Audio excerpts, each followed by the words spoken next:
In the previous episode, Rudeus ran into Sarah. After a heartfelt conversation, they let go of the past and finally made peace. On this day, Linnea and Persona completed their studies and graduated from the university.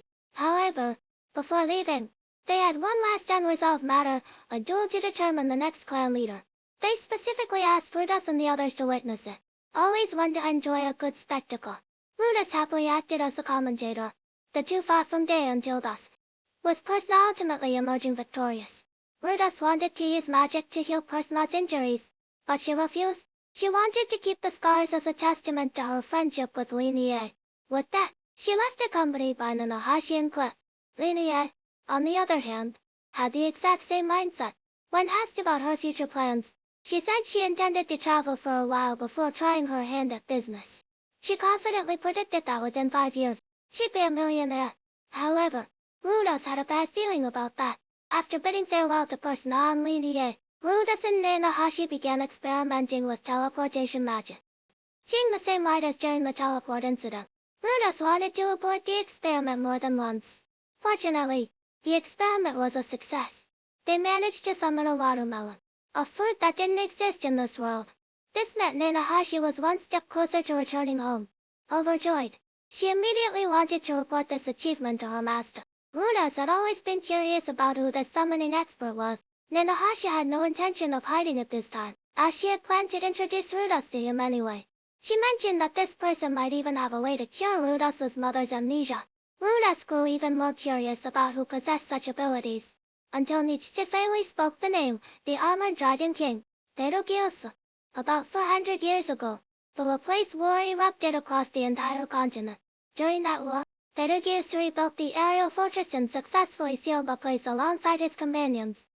To praise his achievements, people began using the Armored Dragon calendar starting from the year the war ended. No one expected Nanahashi's master to be a figure of such legendary status. As Nanahashi blew her whistle, Dalphon, one of Perugius's 12 attendants, instantly appeared before them. After a quick assessment, he stated that since Perugius despised demons, Roxy could not accompany them. Roxy was quite used to this and didn't mind. Flashes of white light followed, and Rudeus and his companions were teleported away one by one. The next second, they found themselves inside the legendary aerial fortress. Chaos Breaker, Silva Araya, the leader of the 12 attendants, greeted them. Sensing something about Rudeus, she asked if he had ever heard of the man god. Given his past experiences, Rudeus instinctively lied and hid the fact that he had dreamed of the man god. Seeing this, Silva Araya didn't press the issue and led them straight to Perugius. Facing the majestic Armored Dragon King, even Ariel broke out in a cold sweat from nervousness. Fortunately, out of respect for Nanahashi, Perugius didn't make things too difficult for them and allowed each person to ask him one question. Zanoba quickly pulled out a notebook he had acquired by chance and asked Perugius if he knew its origins. Perugius replied that it belonged to the Mad Dragon King. However, Cause had passed away decades ago. Zanoba was deeply disappointed.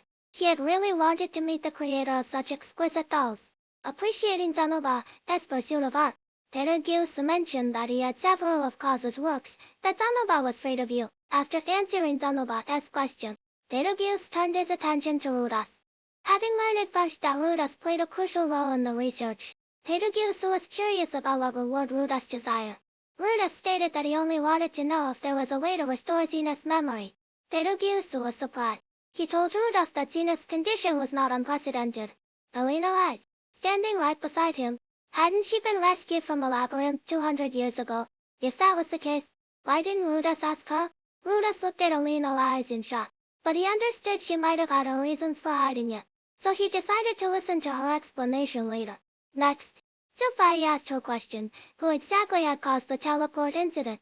Strangely, before answering, Perugius asked Rudeus and Sophie if they had a son, and requested that if they ever had one, they bring him to see him immediately. Though unsure of his intention, Rudeus and Sophie tentatively agreed. Regarding Sophie's question, Perugius explained that he had investigated for a long time.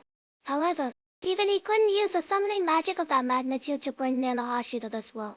Therefore, it could only be considered a coincidence. Seeing that no one else had questions, Perugius dismissed them, telling them to enjoy their time in the aerial fortress. After leaving the palace, Alina Lies found Rudeus alone and revealed her past. 200 years ago, she was rescued from a labyrinth and taken in by a long-new village, under the villagers' care. Although her memory didn't return, she regained her emotions and married a man. However, as time passed, her curse slowly began to manifest. It wasn't a problem at first, until her husband died in an accident. Unable to control herself, she attacked other men in the village and was eventually driven out. After that, she happened to become an adventurer and had been one ever since. Alina Lies believed that Zenith might have been afflicted by a similar curse, which was why she couldn't speak. She apologized deeply for hiding this for so long. Rudeus completely understood the reluctance to bring up a painful past and quickly forgave her. For the next period, Rudeus, Nanahashi, and the others studied more about summoning magic under Silvariel's guidance, until one day, Nanahashi came to Silvarie for her usual treatment.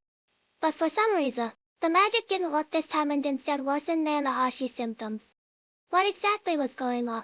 Follow my channel to get the latest episode updates first.